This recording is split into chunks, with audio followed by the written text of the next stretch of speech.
حضرت شیرازی رحمت اللہ علیہ ایک دن جا رہے تھے ایک ولی اللہ سے ملنے کے لیے.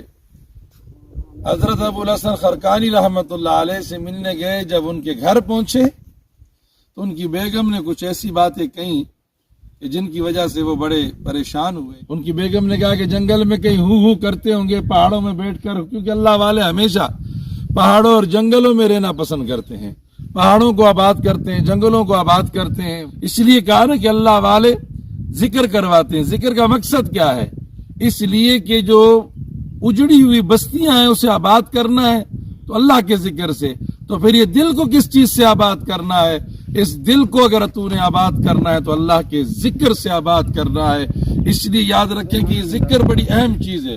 تو وہ ان کی بیگم نے کہا غصے انداز میں، بڑی عجیب انداز میں کہا کہ جاؤ وہ جنگل میں کہیں ہو کرتا ہوگا، اللہ اللہ کرتا ہوگا، وہ کون سا ولی ہے. اب وہ پہنچے. جب وہاں پہنچے تو دیکھا تو شیر کے اوپر وہ سوار تھے، اور بعض نے کہا کہ چیتے پہ سوار تھے، اور جناب علی ہاتھ میں سانپ کا کوڑا پکڑا ہوا آ رہے ہیں. حضرت شیرازی رحمت اللہ علیہ نے جب دیکھا تو ڈر گئے، گھبرا گئے. تو حضرت ابو الحسن خرقانی رحمت اللہ علیہ نے فرمایا کہ گھبرا مت ڈر، تو بھی ایسے ہو سکتا ہے. تجھ میں اور مجھ میں فرق یہ ہے، تو بھی ڈرتا ہے اور میں بھی ڈرتا ہوں، مگر جو انسانوں سے ڈرتے ہیں تو پھر ان کا انجام یہ ہوتا ہے. جو اللہ سے ڈرتا ہے ان کی شان یہ ہوتی ہے. اس لیے کہ اللہ کے خوف اپنے دل میں رکھ لے. آپ لوگوں کے لیے تھن بن کر رہتے ہو. ہم نے اپنا ظاہر جو ہے وہ مٹا دیا ہے، اپنا باطن بنا دیا ہے. اس لیے جو اللہ کے لیے اپنے ظاہر کو مٹا دیتا ہے، باطن بنا دیتا ہے، اللہ تعالیٰ یہ مخلوقات اس کے ذمے لگا دیتا ہے، اس کے تابع کر دیتا ہے. تو عزیزان من، ہمیں چاہیے کہ ہم اس واقعے سے ہمیں یہ درس اور سبق ملتا ہے کہ ہم کتنا خوف اپنے دل میں رکھتے ہیں مخلوق کا. کاش کہ ہم خالق کا خوف اپنے دل میں رکھیں. وَلِمَنْ خَافَ مَقَامَ رَبِّهِ جَنَّتَانِ، ہر بندے کو ایک جنت ہے، لیکن جو اللہ کا خوف رکھتا ہے، اللہ سے ڈر رکھتا ہے اور اللہ کا ڈر اس کے دل میں ہوتا ہے، تو اللہ نے اعلان فرما دیا وَلِمَنْ خَافَ مَقَامَ رَبِّهِ جَنَّتَانِ. اللہ رب العزت نے فرمایا کہ اس بندے کو اللہ 2 جنتیں عطا فرمائے گا. جو بندہ اللہ کا خوف اپنے دل میں رکھتا ہے، اللہ اسے 2 جنتیں عطا فرماتا ہے. تو ہمیں چاہیے کہ ہم اللہ کا خوف رکھیں، اللہ سے ڈریں. ہر وقت اللہ کا خوف ہمارے دلوں میں ہونا چاہیے، مخلوق کا ڈر ختم ہو جائے.